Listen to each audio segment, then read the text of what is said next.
Hi friends, welcome to rise and shine. അപ്പോൾ എല്ലാവർക്കും സുഖമാണല്ലോ. ഇന്ന് നമ്മൾ തയ്യാറാക്കാൻ പോകുന്നത് എല്ലാവർക്കും ഒരുപോലെ ഇഷ്ടപ്പെടുന്ന ഒരു പാൽ കുഴക്കട്ടയുടെ റെസിപ്പിയാണ്. ഇതിൻ്റെ ഫുൾ റെസിപ്പി മനസ്സിലാക്കാൻ വേണ്ടിയിട്ട് വീഡിയോ സ്കിപ്പ് ചെയ്യാതെ കാണണേ. അതുപോലെ തന്നെ ലൈക്കും ചെയ്യാൻ മറക്കല്ലേ.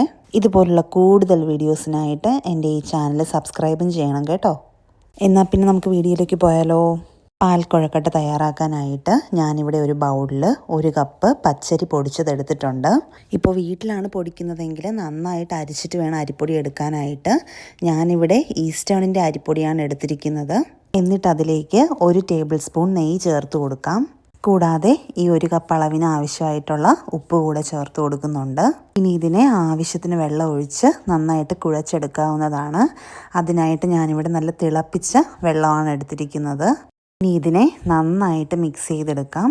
വെള്ളം കൂടിപ്പോവാനും പാടില്ല, എന്നാൽ മാവ് കുഴയ്ക്കാൻ ആവശ്യമായിട്ടുള്ള വെള്ളം എടുക്കുകയും വേണം. ഇപ്പം നമ്മുടെ മാവ് ഇവിടെ നന്നായിട്ട് മിക്സ് ചെയ്തെടുത്തിട്ടുണ്ട്. ഏകദേശം ഈ ഒരു രീതിയിൽ വേണം നമ്മുടെ മാവ് എടുക്കാൻ വേണ്ടിയിട്ട്. മാത്രമേ നമ്മൾ കൊഴുക്കട്ടയ്ക്ക് ബോൾസ് ഉണ്ടാക്കുമ്പോഴത്തേക്കും നല്ല രീതിയിൽ വരൂ, ഇല്ലെങ്കിൽ അത് പൊടിഞ്ഞു പോവും. ഇനി ഇതിനെ ചെറിയ ചെറിയ ബോൾസാക്കി എടുക്കാവുന്നതാണ്. നമ്മുടെ ഇഷ്ടത്തിനനുസരിച്ച് ഏത് ഷേപ്പിൽ വേണമെങ്കിലും ഉണ്ടാക്കാം. പിന്നെ സൈസ് കുറയും തോറും പെട്ടെന്ന് വെന്ത് കിട്ടും. കണ്ടില്ലേ, ഞാനിവിടെ ചെറിയ ബോൾസാക്കിയാണ് എടുത്തിട്ടുള്ളത്. ഇതുപോലെ ഈ മാവെല്ലാം നമുക്ക് ബോൾസാക്കി എടുക്കാം. ഇപ്പോൾ നമ്മളിവിടെ കൊഴുക്കട്ടയ്ക്ക് വേണ്ടിയിട്ടുള്ള ബോൾസ് എല്ലാം റെഡിയാക്കി കഴിഞ്ഞു. ഈ ഒരു സൈസിലാണ് ഞാൻ ബോൾസ് എടുത്തിട്ടുള്ളത്. നിങ്ങൾക്ക് ഏത് ഷേപ്പിൽ വേണമെങ്കിലും എടുക്കാവുന്നതാണ്. അടുത്തതായിട്ട് ഞാനൊരു പാൻ അടുപ്പത്തേക്ക് വെച്ച് ചൂടായതിനു ശേഷം ഒരു 600 ml പാൽ ഒഴിച്ചു കൊടുക്കുന്നുണ്ട്. ഞാനിവിടെ പശുവിൻ പാലാണ് എടുത്തിട്ടുള്ളത്. നിങ്ങൾക്ക് തേങ്ങാപ്പാൽ വേണമെങ്കിലും എടുക്കാവുന്നതാണ്. എന്നിട്ട് ആ മാവിലേക്ക് 1 ടേബിൾ സ്പൂൺ അരിപ്പൊടി കൂടി ചേർത്ത് കൊടുക്കുന്നുണ്ട്.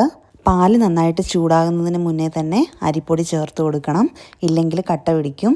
എന്നിട്ട് നന്നായിട്ട് ഇതിനെ ഒന്ന് മിക്സ് ചെയ്ത് കൊടുക്കാം. ഇപ്പം നമ്മുടെ പാലും അരിപ്പൊടിയും നന്നായിട്ട് മിക്സായി വന്നിട്ടുണ്ട്. ഇനി ഇതൊന്ന് ചൂടായി വരട്ടെ. അപ്പോൾ നമ്മുടെ പാല് നന്നായിട്ട് തിളച്ച് കഴിഞ്ഞു. ഇനി ഇതിലേക്ക് നമ്മൾ എടുത്ത് വെച്ചിരിക്കുന്ന കുഴക്കട്ടയുടെ ഓരോ ബോൾസായിട്ട് ഇട്ട് കൊടുക്കാവുന്നതാണ്.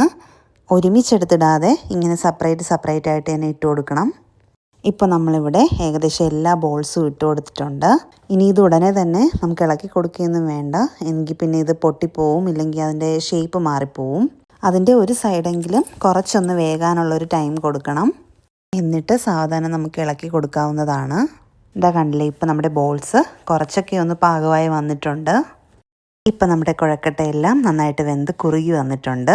ഇനി ഇതിലേക്ക് ഒരു 1/2 കപ്പ്, ഞാൻ നിറച്ചും എടുത്തിട്ടില്ല, ഒരു 1/2 കപ്പ് പഞ്ചസാര ചേർത്ത് കൊടുക്കാം. ഇനി ഇതിലേക്ക് ഒരു 3 ഏലക്ക ജസ്റ്റ് ഒന്ന് ചതച്ച് ചേർത്ത് കൊടുക്കാം. എന്നിട്ട് ഇതെല്ലാം കൂടി ചെറുതായിട്ടൊന്ന് മിക്സ് ചെയ്ത് കൊടുക്കാം. ഇപ്പം നമ്മുടെ കുഴക്കട്ടയിൽ നിന്ന് ഏലക്കയുടെയൊക്കെ നല്ല മണം വരുന്നുണ്ട്. നമ്മൾ ചേർത്ത പഞ്ചസാരയും നന്നായിട്ട് പാലുമായിട്ട് മിക്സ് ആയിട്ടുണ്ട്. ഇതാ നമ്മുടെ പാൽ കുഴക്കട്ട ഇവിടെ റെഡിയായി കഴിഞ്ഞു. ഇനി ഇതിലേക്ക് ജസ്റ്റ് ഒരു കളറിന് വേണ്ടിയിട്ട് ഞാൻ കുറച്ച് കുങ്കുമപ്പൂ ചേർത്ത് കൊടുക്കുന്നുണ്ട്. ഇത് നിർബന്ധമല്ല, ഉണ്ടെങ്കിൽ ചേർത്താൽ മതി. നമ്മുടെ രുചിയേറിയ പാൽ കുഴക്കട്ട ഇവിടെ തയ്യാറായി കഴിഞ്ഞു. ഇത് നിങ്ങൾക്ക് എല്ലാവർക്കും ഇഷ്ടപ്പെടും. ഇപ്പോൾ രാവിലത്തെ ബ്രേക്ക്ഫാസ്റ്റിനാണെങ്കിലും വൈകിട്ട് ചായയുടെ ഒപ്പം സ്നാക്സിനാണെങ്കിലും ഇത് നമുക്ക് ഉണ്ടാക്കാവുന്നതാണ്. കുട്ടികൾക്കൊക്കെ ഇത് തീർച്ചയായിട്ടും ഇഷ്ടപ്പെടും. പിന്നെ ഇപ്പോൾ പ്രായം ചെന്നവരാണ്, ഷുഗറൊക്കെ ഉണ്ടെങ്കിൽ നമുക്ക് പഞ്ചസാരയ്ക്കൊപ്പം ആവശ്യത്തിന് ഉപ്പ് ചേർത്തും ഇതുണ്ടാക്കാവുന്നതാണ്. നിങ്ങളെല്ലാവരും ഇത് ട്രൈ ചെയ്ത് നോക്കണം.